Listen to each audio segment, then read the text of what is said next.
just who we are. Welcome, Capricorn, to Channel Future Tarot. Today we're going to do your love reading. This is going to be from the 24th to the 30th for the Sun, Moon, Rising, Venus signs of Capricorn. Take messages that resonate with you, claim what does, toss universe what does not. It's not meant for you, and that's okay. Check out your Moon, Rising, Venus placements, and the readings that correspond with that to get some more guidance if you don't find it here. Remember, time energy is fluid, so whenever you're directed to the reading, it's the right time for you. I'm going to use a singing bowl here, Capricorn. As I do so, take that deep breath in, exhale, help you kind of get in balance with the messages of the reading. Also be mindful, it's going to present a loud sound. I don't want to blow anybody's eardrums out. So if you've got headphones in or anything like that, just turn the volume down or just bypass whatever you need to do, my friends. Okay, if you're new or returning to the channel, welcome. So happy to have all of you. Hitting that like, share, subscribe button, one of three, all three, means so much to me to see the channel growing. I cannot express that enough. And helps me, know that my messages are resonating, right? So it's huge. So important. All right, Capricorn, without further ado, all the jibber jabber aside, let's get started. Be mindful of that noise, please.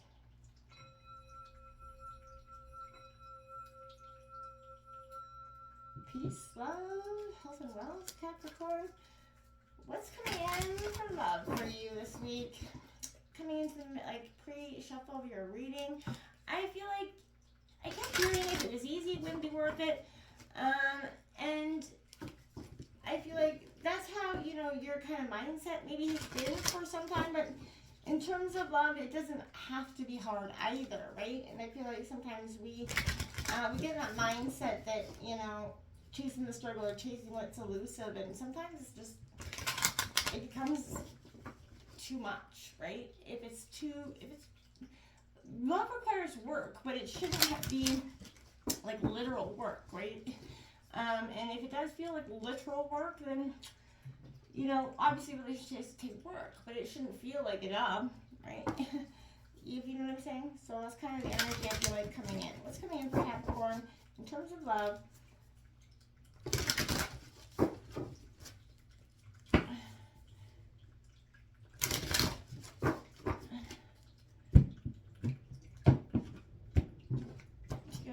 Tarot messages, and then we'll go with some oracle cards, okay?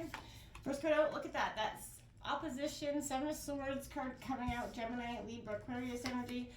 That charmer energy, you could be at opposition with a water sign at this point. Cancer, Scorpio, Pisces, got the High Priestess in reverse, the intuition. I feel like you maybe feel like your intuition's led you astray. That charmer threw you off your game a little bit.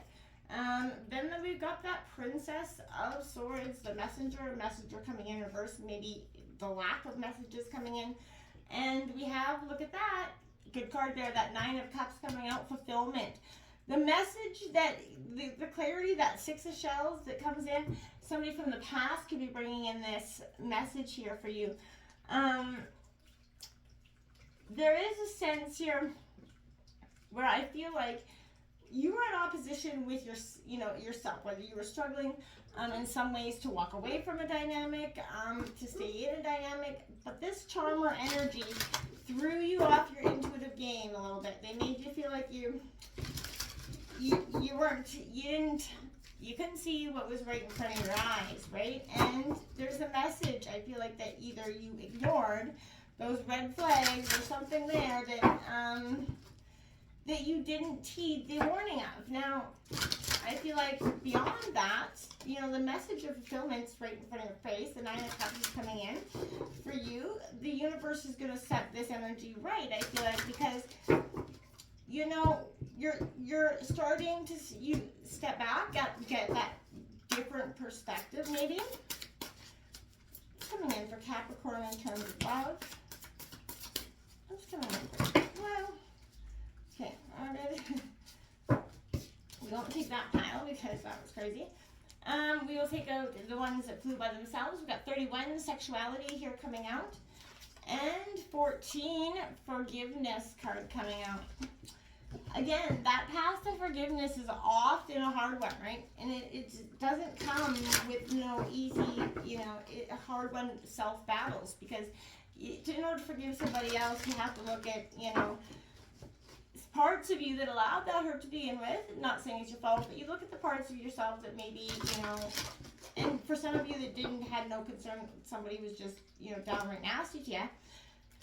Forgiveness comes when you forgive yourself, right? And you're going to forgive yourself for however role you played, whether you were too naive, too long, stayed in the situation when you knew it was crumbling, whatever it is, we all play roles, right? And I feel like forgiveness, of self is an embracing your own sexuality again. This person maybe have not, made you feel not great in your own skin about yourself, and then, it kind of, look at that. We've got the Hermit card coming out here for you. Number 9, seek. We have opportunity beckons here. The 4 of Cups card coming out, and another 4, that heart chakra coming out here for you. What's coming in for Capricorn? See, that sense of oneness is coming from your fellow Virgo Earth sign. I feel like you could have strong Virgo placements, but I feel like you were just going in, you took that time to seek inwards, and now you have the 20 Judgment. But then this deck is Blossom, because you're going to blossom through this transition, as hard as it may be, and that's coming in for Capricorn. There's through this, message. I feel like a message is going to come in. Through this message of Gucci Heat is going to be an opportunity, a path forward. Get in alignment with your heart chakra this time, Capricorn, so you're not off your balance. Stay in the game. That is going to be super important for you this week as well, because through introspection, through hermit mode, taking that time to seek the answers from within, that's when you're going to get that opportunity. You're going to see the opportunity that maybe you hadn't noticed before, Capricorn, because you were stuck in a different mindset, focusing on the problem that's at hand there. We have number 33, master number. Appreciate this moment. Every situation is an opportunity to grow and find love. It absolutely is. And 27, spiritual connection card coming out for you. A relationship has a connection that goes beyond this lifetime. And number 29, forgiveness again. Nothing is gained by holding on to those past disappointments, Capricorn. So that's a reiterating message here, is forgiving self. You have it out twice. So, forgiveness is, forgiveness hurts, right? And it just does, because in order to forgive, we have to accept and let go and understand, right? You have to understand, that you can't help where that person's at, why they hurt you, and you have to also understand that there was nothing you could have did. You have to take the lesson, right, as a blessing, as hard as it may be, right? It's your pleasure card coming out here for you. Who says self-pleasure is any less exquisite than partner play? After all, you know what you like best. This is your invitation to cultivate a deeper sexual relationship with yourself. Ride solo, develop your own sex ed curriculum, and commit to your own full body delight daily. Masturbate joyfully and unapologetically. Sorry for the words. Take your time with it. Develop your likes, dislikes, preferences, and commit to understanding your turn-ons in a new, deeper way. Keep a journal of what you discover. Make pleasure your full-time job, because it is. So, and that with sexuality card comes out. I feel like, again, you lost that sense of, wanting to be sexual. That your energy got so, derailed by this relationship that you kind of, you stopped wanting pleasure in this dynamic.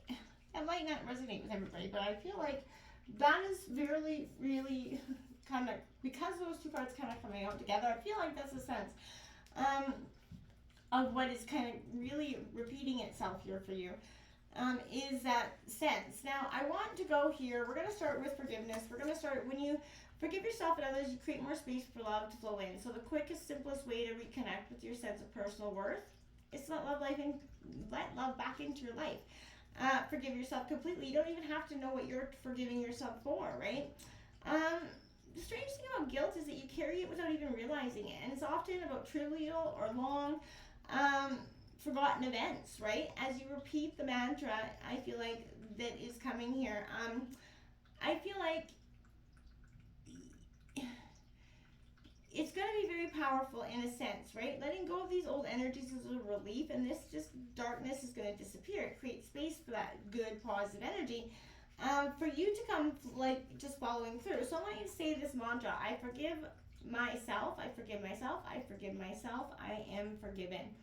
And, you know, I feel like it sounds cliche. Try it, give it out, right? Most people think that forgiveness is about forgiving someone else, but when you start with that self-forgiveness, you quickly feel more lovable, and you find it much easier to accept others and forgive willingly when they actually need it, right? And this creates space in your life to have deeper personal connections, because you can understand that we are all flawed, and we don't have to be so rigidly holding everybody to these sometimes unrealistic expectations. People are people, and we all have flaws, and expecting everybody to kind of come to this unrealistic expectation of who they should be, a perfect individual, is unrealistic here.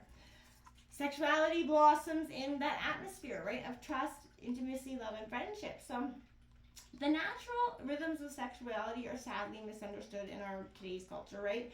All too often we see that person's natural sexualities, you know, by their, you know, attractive nature, right? But, you know, as a result, people become entangled in relationships that have little more substance than sexual attraction. So if there's no real connection between the two, then that sense of obligation or fear of losing what there is, and maybe all that keeps them together, you know what I mean?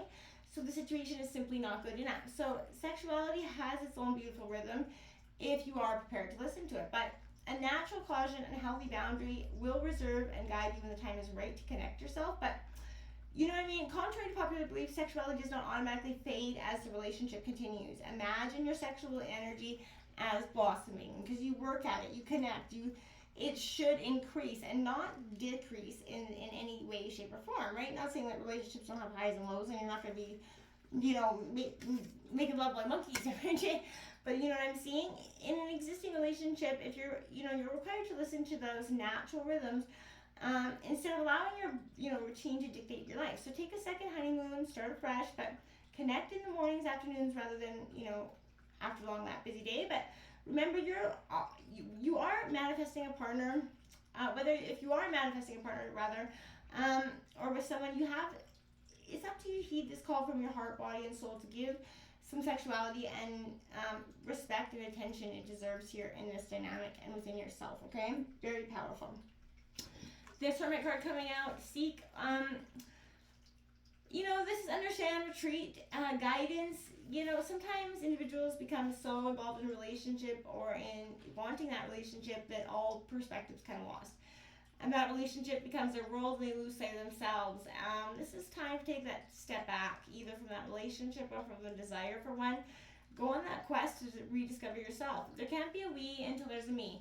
And I feel like that is really very much what this energy, that's totally what this is, going to be your title. You know, there can't be a we if there isn't a you, Capricorn, because you have to work on that self-forgiveness, your own self-pleasure, understanding what you want, getting your heart chakra back in alignment.